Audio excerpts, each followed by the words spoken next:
तत्पुरुषाय विद्महे वक्रतुण्डाय धीमहि तन्नो दन्तिः प्रचोदयात्। ॐ तत्पुरुषाय विद्महे वक्रतुण्डाय धीमहि तन्नो दन्तिः प्रचोदयात्। ॐ तत्पुरुषाय विद्महे वक्रतुण्डाय धीमहि तन्नो दन्तिः प्रचोदयात्। ॐ शान्ति शान्ति शान्तिः। ॐ साईश्वराय विद्महे सत्यदेवाय धीमहि तन्नः सर्वः प्रचोदयात्। ॐ जयन्ती मंगलकाली भद्रकाली कपालिनी दुर्गा क्षमा शिवदात्री स्वाहा स्वदा नमोस्तुते। ॐ शांति शांति शांतिः। Sai Ram, Lane, Sai Ram from Malaysia. Sai Ram, dear Sharma, Sai Ram from New Zealand. Sai Ram, loving Sai Ram to all of our listeners. And thank you, Bhagwan, for allowing your child to tell yet another story of how you tricked me. This title is today called Swami Tricks Me Part 2. The year is 1997, and by this time Swami is arriving for darshan in Sai Kulwant Hall in a car. The car has a special seat in the front which swivels around when the car door is opened, and Swami is seated already in his, it is a throne that is also a wheelchair. It is white color with some gold trim. Some of you will remember how these were how he came to darshan when he could no longer walk. Now, Mata Betty had instructed all of us in the group, never take your eyes off of Swami. Even if you can only see him with the size of a postage stamp vision, just a fragment of his hair, a fraction of his robe, 1 foot, 1 shoulder, never take your eyes off of him the whole time he is out giving darshan. This is very, very important, she said, and it will teach you discipline. Because later in life, whenever you are confronted with difficulties and problems, you will remember, never take my eyes off of Swami. And everything will go much more smoothly for you. Keep him uppermost in your mind always. This was a brilliant training for all of us. We just didn't realize it at the time.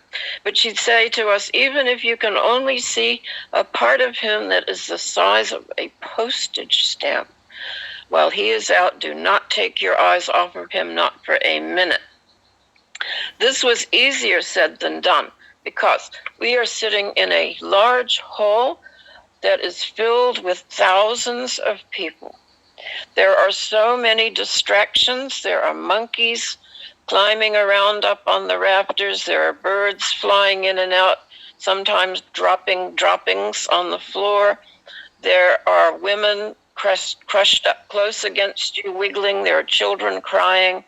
There are so many other things that can distract you. Sometimes ladies are tugging at your clothes, shaking their finger at you because maybe there is a spot on the cloth or there is a small tear, and that was inevitable with some of the Punjabi suits. They were very thin cotton, and sometimes when you sat down, they could easily tear if they were up against the hard floor. So there were always these distractions.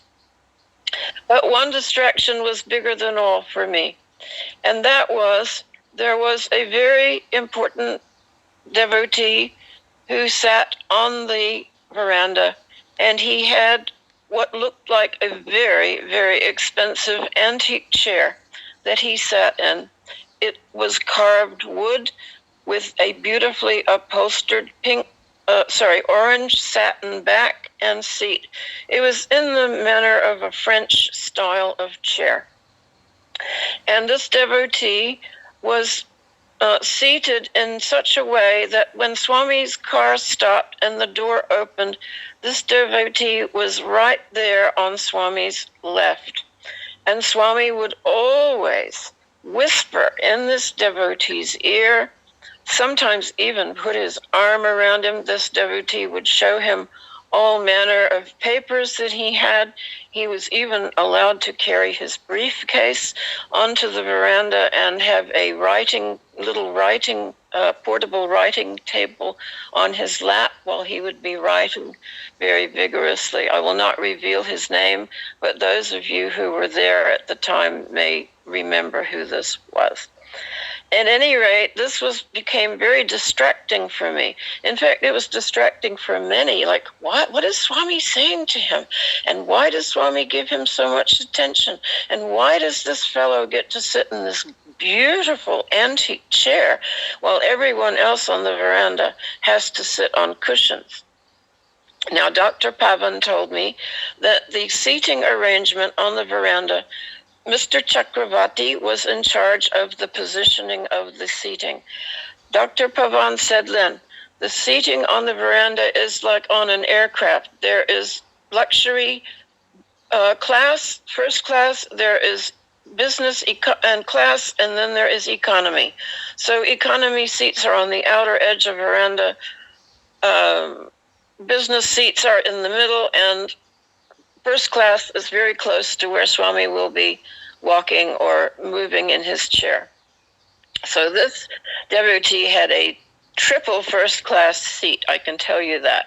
I couldn't take my mind off this chair, and I was so distracted. I actually love beautiful furniture, I can say, and this chair really had my attention.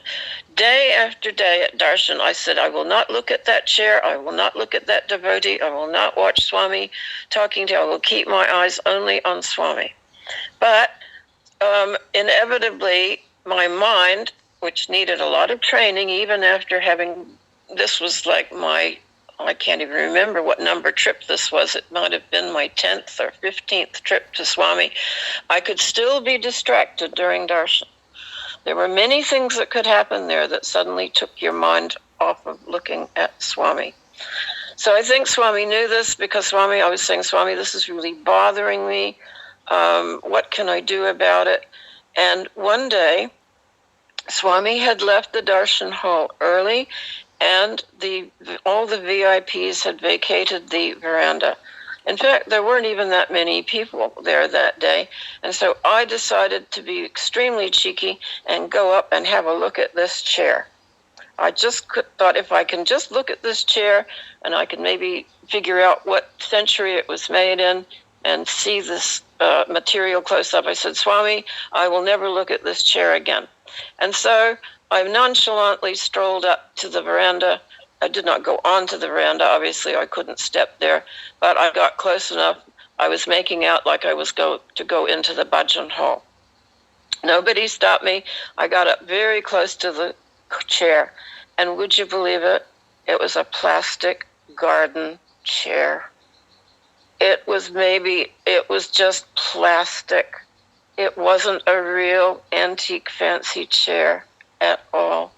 And I got a picture in my mind of Swami chuckling and saying, see how I fooled you? Now you're going to keep your eyes on me and not be distracted by all these other things going on in my bhajan hall. And I had to chuckle because, Swami, you got me again. You got me again. This is how the divine can work. He can trick you. He can fool you.